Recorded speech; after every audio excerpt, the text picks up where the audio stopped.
This is Bible for Thursday, April 9th, the Garden of Gethsemane.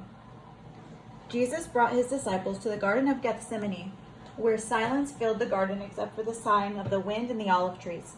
The disciples were very tired and weary because the hour was now very late. Jesus told them to sit down and wait while he went on ahead to pray. He took Peter, James, and John and walked some yards away from the others.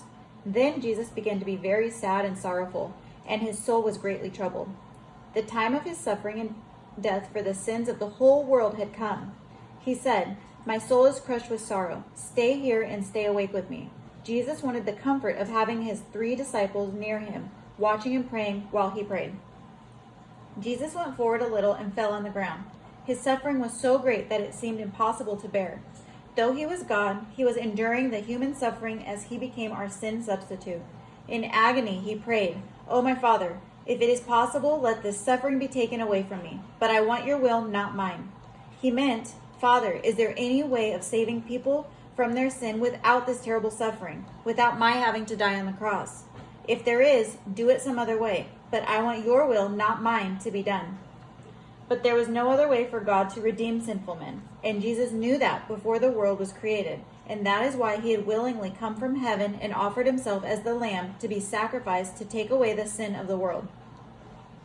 Returning to Peter, James, and John, Jesus found them sound and asleep.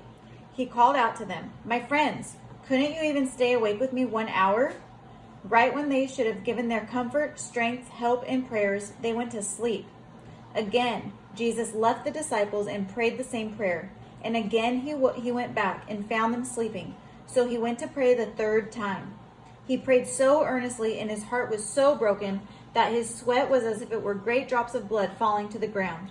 But then something wonderful happened. His Father sent an angel from heaven to strengthen him. At last rising from the ground, Jesus went back once more to where Peter, James, and John were still huddled together in a deep sleep. "Wake up," he said. "Here comes a crowd to come get me. Up, let's be going." The sleepy disciples sat up, rubbing their eyes, only half awake. "What's the matter?" they muttered. "Look, here comes the one who is betraying me." And there, through the dark garden, came a rowdy mob with torches and lanterns, sticks and clubs, spears and swords. They had been sent by the Jewish religious leaders. And who was leading this wild, angry mob of ruffians? None other than Judas. Judas had told the religious leaders that he would give them a sign so they would know which was Jesus. "The one I go up to and kiss is the one you are after." As the crowd gathered around, Judas stepped up to Jesus, kissed him, embraced him in a friendly way, and said, "Greetings, Master."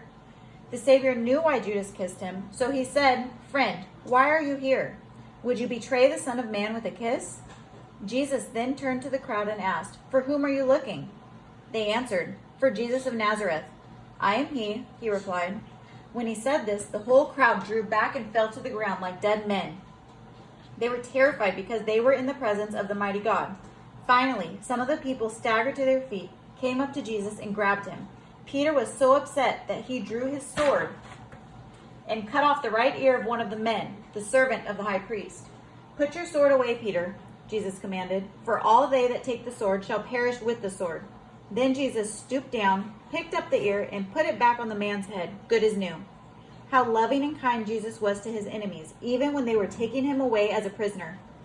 Jesus told the men, "You are not capturing me. Don't you realize I could ask my Father for thousands of angels and he would send them instantly? I'm going to let you take me, for this is why I came from heaven. Go ahead and do with me as you please." So they took Jesus as a prisoner and led him away. The disciples, paralyzed with fear, scattered in all directions. They all forsook him and fled. Later, after it was too late, Judas took the money back to the priests and scribes in the temple and said, "I have betrayed innocent blood." But they would not take his money because they knew that it was blood money. So Judas threw it down on the temple floor, went out, got a rope, and he hanged himself. What a dreadful, tragic end for one who had every single chance to be saved. The rulers took the money and bought a plot of ground for poor people to be buried in. As Jesus looks into our hearts today, I wonder if he sees that some of us are hypocrites like Judas. We don't mean what we say. Outwardly, we act one way, but we don't feel that way on the inside. It is perfectly possible to go to church and Sunday school, to try to be good and kind, to outwardly pray, to avoid cheating and using ugly words or being unfair, and still not belong to the Lord. If that's the case with you, why don't you now make things right with the Lord?